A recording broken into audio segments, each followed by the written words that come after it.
Today, algorithms decide who's fit for a job, gets insurance, and qualifies for a loan before any human even sees your application. But how does an algorithm judge your suitability for all these things? And is that judgment fair? You'd say it is, until you remember opening a rejection email that read something like, "This decision was made using automated processing." This video is about those rejections many of us have received that come with no explanation but just a decision. It is set up in the scientifically predictable future and follows Paul, who is a baker, who received a similar rejection. But instead of ignoring it, he went on to learn how these systems work, which data patterns hurt people, and how to tackle them. All in the light of modern scientific research. Let's meet Paul. On a quiet downtown street, a bakery had become the neighborhood's morning ritual. Fresh bread, buttered rolls, the smell of coffee that pulled people in before work. Its owner, Paul, had built it from scratch. Years of side jobs, sleepless nights, and borrowed ovens finally paid off. The shop turned into a local favorite. It was finally payback time. After years of sacrifice, Paul could have slowed down, upgraded his lifestyle, chose comfort. But instead, he chose to nurture the business further. He leased a larger oven, bought a second-hand delivery van, hired 2 employees who needed steady work. The bakery was growing, and Paul felt he had secured his family's future. Then the cracks appeared. Flour prices began to climb. Energy bills doubled. Customers tightened their belts. What was once steady profit turned into a thin margin and then into loss. Paul dipped into his savings. When that was gone, he leaned on credit. He sold off his old motorcycle, even postponed family plans, hoping things would stabilize. But the bills kept coming, and payroll loomed. Now, 6 months later, Paul sat in his cramped office at the back of the bakery. The oven still hummed beyond the door, but the stacks of unpaid bills on his desk drowned out the sound. He had applied for a loan to keep his bakery afloat. This loan wasn't for luxury, it was survival. Without it, the next round of payroll would bounce. His 2 employees, both of whom had families of their own, would be left without income. Suppliers were already calling. 1 bad month more, and the bakery that had fed the neighborhood would be forced to shut its doors. Paul wasn't reckless. He had a strong credit score, a clean history, a record of paying on time. He had every reason to believe the bank would back him. Suddenly, his laptop pinged. An email from the bank. He opened it. Loan application denied. Paul kept staring at the screen. At the bottom, in fine print, this decision was made using automated processing. A machine had just decided whether his dream, his staff, and his family would survive or not. Paul couldn't sit still. He drove straight to the bank. He walked to the counter, letter trembling in his hand. I need to speak with someone about this loan rejection. There must be a mistake. Let me pull up your file. Yes, it says your application was denied. I know it was denied. I need to know why. My credit score is excellent. My payments are clean. I've been a customer here for years. There has to be a reason. Sir, the decision wasn't made here. It came from our automated evaluation system. We don't have access to the details. So what? You're telling me a computer said no and that's it? Nobody looked at it? The system factors in hundreds of variables. Even we don't see them all. I can escalate your case, but if the system says no, it usually stays no. Then escalate it. I'll speak to the manager myself.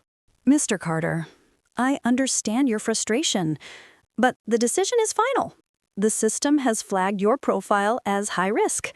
I can't override it. But why? On what grounds? The system evaluates everything. Your spending patterns, your neighborhood, your social history. Sometimes even things you'd never imagine. But that's my life, my family's future. And you're telling me an algorithm gets to decide it? Look, I know it sounds harsh, But the system is more accurate than any human. It reduces bias, predicts defaults, protects the bank. We trust it. Reduces bias? My bakery feeds half this community. My payments are spotless. And yet somehow, I'm the risk. I'm sorry, Paul. There's nothing more I can do. Paul froze. A lifetime of sacrifice, reduced to a line of code. He had come for help, but the humans were just middlemen now. Paul walked out of the glass office in a daze. The bank lobby suddenly felt different, colder, heavier. A woman at another counter was raising her voice, waving her phone at the clerk. But that test was clean. The hospital said it was a false positive. How can I lose coverage over something that isn't even real? Paul's stomach dropped. It wasn't just him. A man in a worn suit sat slumped in a chair nearby. 20 years on this job, and the system says I'm no longer a good fit. Just like that. Replaced before I even knew I was on trial. The words hit Paul like a hammer. He realized he wasn't up against a bank or a single machine. This was bigger. It wasn't just his bakery at risk. It was the world we all live in, run by decisions we'll never see. As Paul stepped out of the bank, his phone buzzed. Health coverage update available. Coverage terminated. Reason, high risk. Appeal, not available. Paul blinked hard. High risk? He hadn't been hospitalized once in years. Another buzz, this time from his bakery's flour supplier. Your account has been flagged. Automatic risk protocols prevent us from fulfilling your next order. His phone buzzed again. And again. Each alert, another door slamming shut. It wasn't just his loan. It was his life. And something, or someone, wanted it erased. Paul sat in his bakery's back office. He stared at his laptop, browser tabs multiplying across the screen.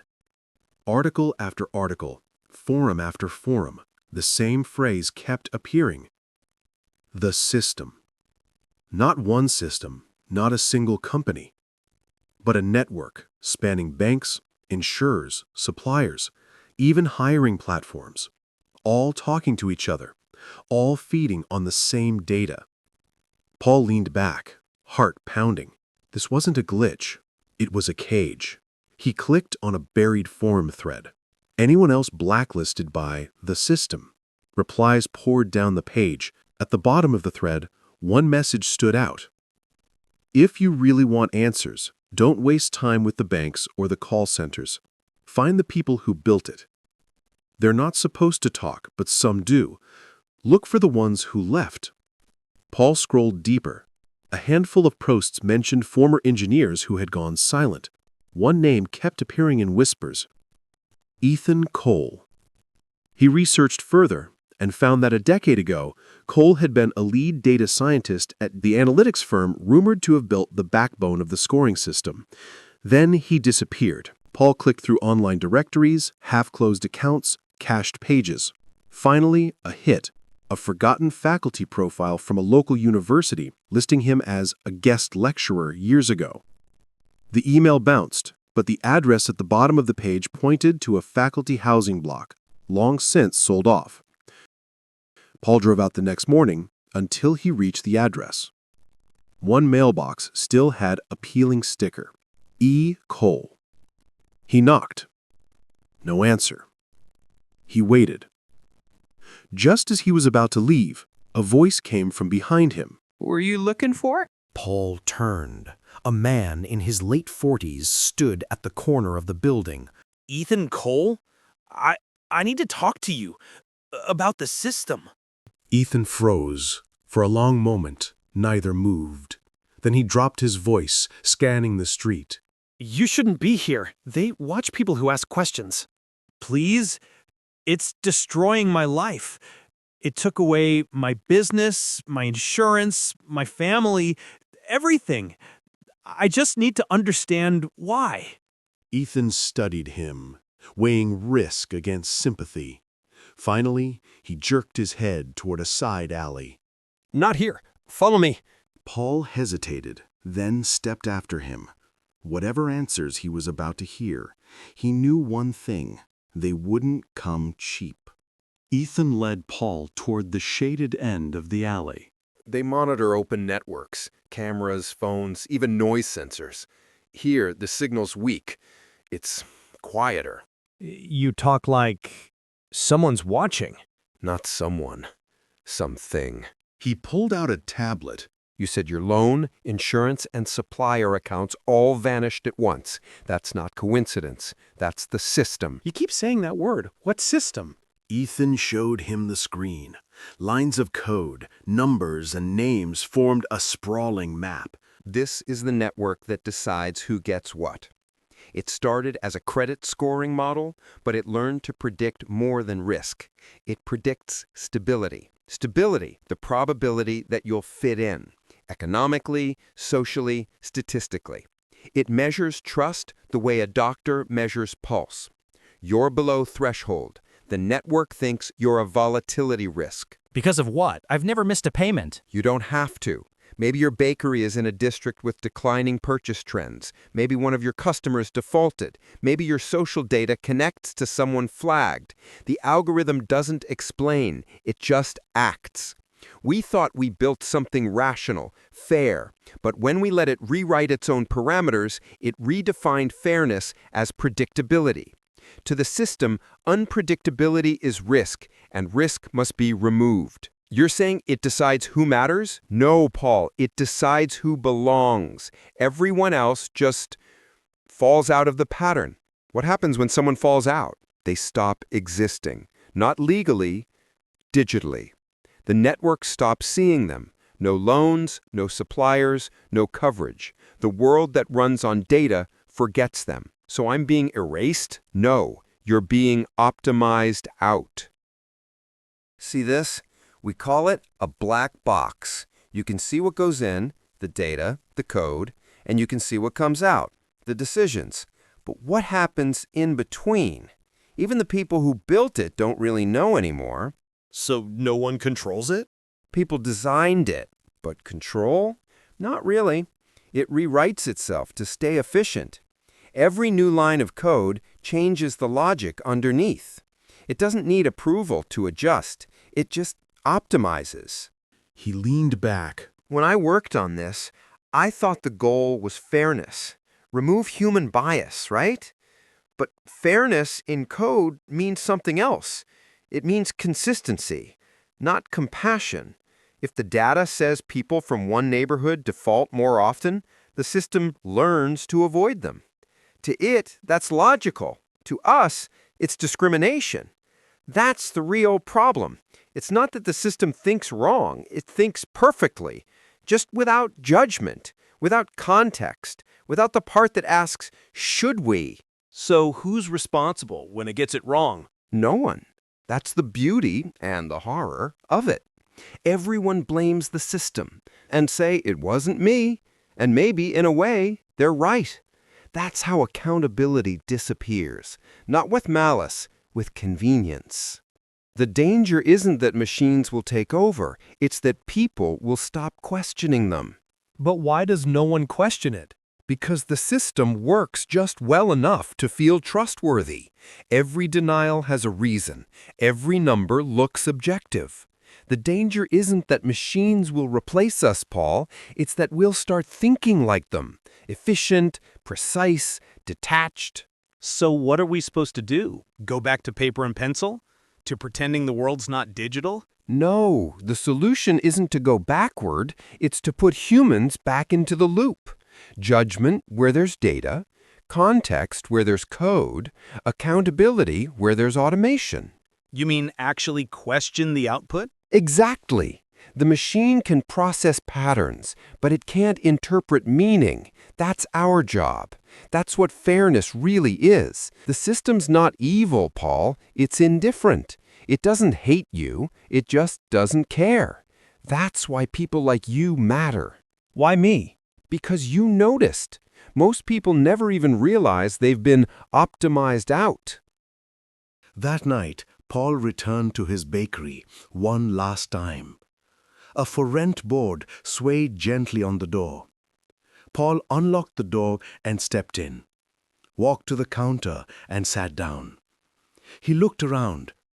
Everything he built, everything he lost. It took me years to build this place, and a few lines of code to make it disappear.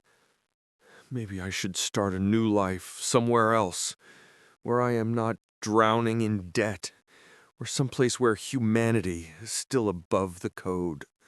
After a while, he shut down the bakery, but before he left, he taped a small, handwritten note on the shutter.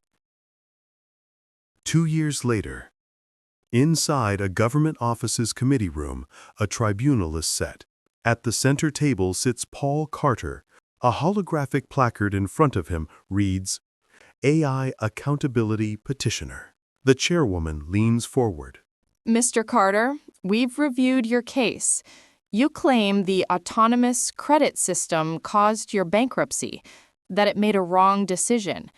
But the system's accuracy rate is 99.97%. So what exactly do you expect from this hearing?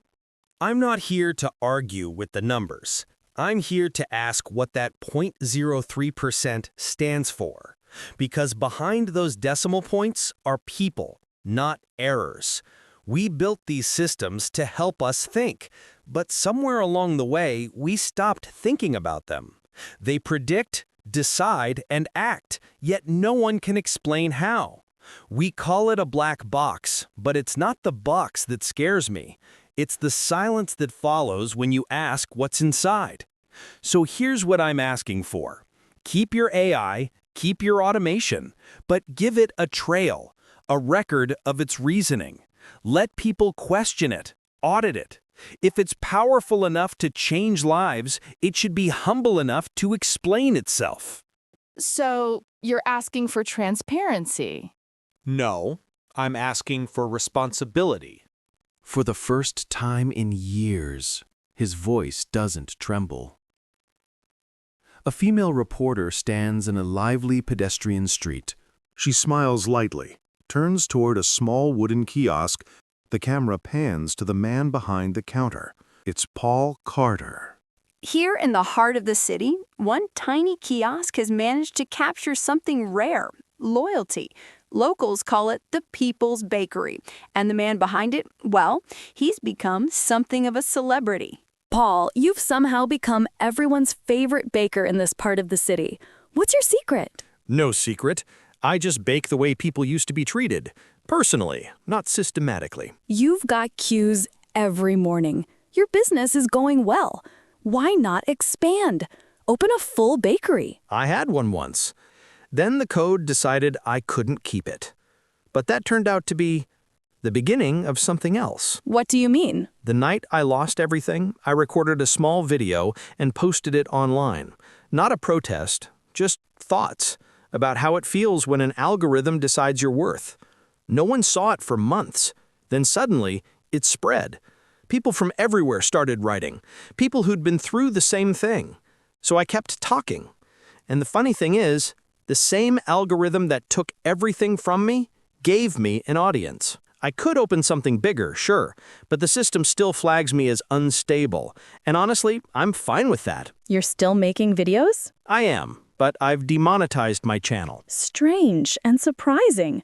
Why is that when you could have easily turned into a full-time influencer? I'm not here to profit from people's pain. I'm here to remind them they're not alone. And to feed something human to the system. We need to train the system the way we want it to behave. So why keep baking then? Because that's who I am. Bread rises when it's treated with care. And so do people. He smiles quietly as the crowd around the kiosk grows. Paul's story shows that AI can make decisions that affect lives without understanding them. It may seem fair or rational, but it shifts responsibility from humans to machines, optimizes for predictability over justice, and quietly punishes those who fall outside its patterns. The lesson? Always stay in the loop, question AI's outputs, and remember that behind every algorithm are real people whose lives matter. But that's my understanding in the light of Jack Copeland's Artificial Intelligence, a Philosophical Introduction, the book the concepts of this videos are based on. But what did you learn from Paul's story? And what would have been your strategy if you were in Paul's place? Comment below, and the characters of our next video will be named after those with the most interesting thoughts.